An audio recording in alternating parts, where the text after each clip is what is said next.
Thank you, Dave, for that crash report. And now we are going to move on to sediment pollution in our waterways. And you might be thinking, wow, what a lame topic. But actually, sediment pollution in our waterways is a big deal, as sediment is the biggest cause of pollution in our waterways. It's affecting Lake Michigan, the Des Plaines River, Fox River, and the Mississippi. And today we have reporter Peter Crawford telling us on what this issue is. All right, thank you, Matt. Just in case anybody's wondering, the sediment pollution comes from housing developments and farming practices. This pond right here is an example of sediment pollution because when all these houses were being built and stuff like that, the water that was from the rain actually carried the sediment in the form of runoff to this pond right here.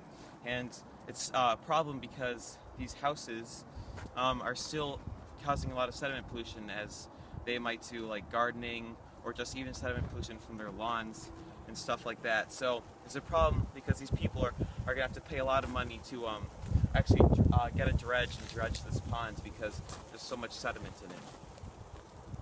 Thank you for that. So I know that sediment is a pollutant because it can cause damage to ecosystems, and we know that it can cause damage to aquatic plants by blocking out light. But what is another impact that relates to that we've not talked about? Another issue that sediment has on the environment and ecosystems is that it harms the fish populations and other organisms that depend on this pond right here to live and reproduce. For example, fish, they can't reproduce or lay eggs in the ponds that will be able to survive if there's too much sediment. So if there's a lot of sediment in waterways and other ecosystems that have water, it causes a big impact on the ecosystem because the organisms can die. Are there, any laws or regulations regarding this? Okay, so there are some regulations for sediment pollution, like the Clean Water Act and stuff and some other things do address the problem of sediment pollution, but there's not any specific laws super specific laws regarding just sediment. But for example, in construction sites and places where they're building things and for farming, you're kind of expected to use certain things that control sediment pollution. Some of these things include silt fences and planting grass in areas where you just have dirt that you're not currently using. And those things help prevent sediment from getting into the waterways because the runoff has a harder time carrying the sediment, because the silt fences, they will actually stop the sediment from crossing the silt fence path. And then if you plant grass or other plants in areas that you're not currently using for growing other plants, then the roots will hold the sediments in the ground.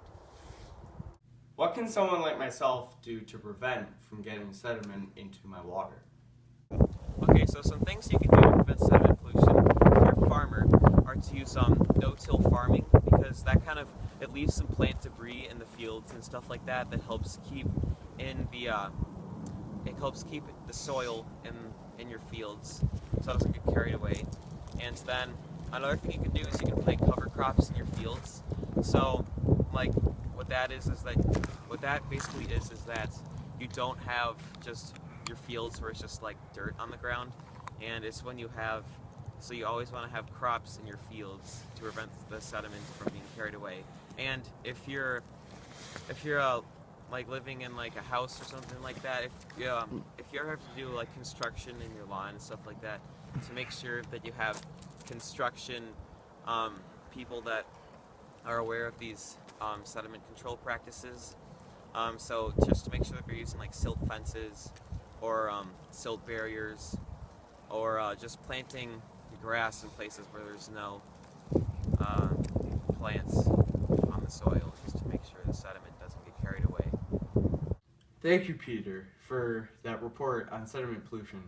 And now, with the Cubs getting Joe Madden, will they win the World Series?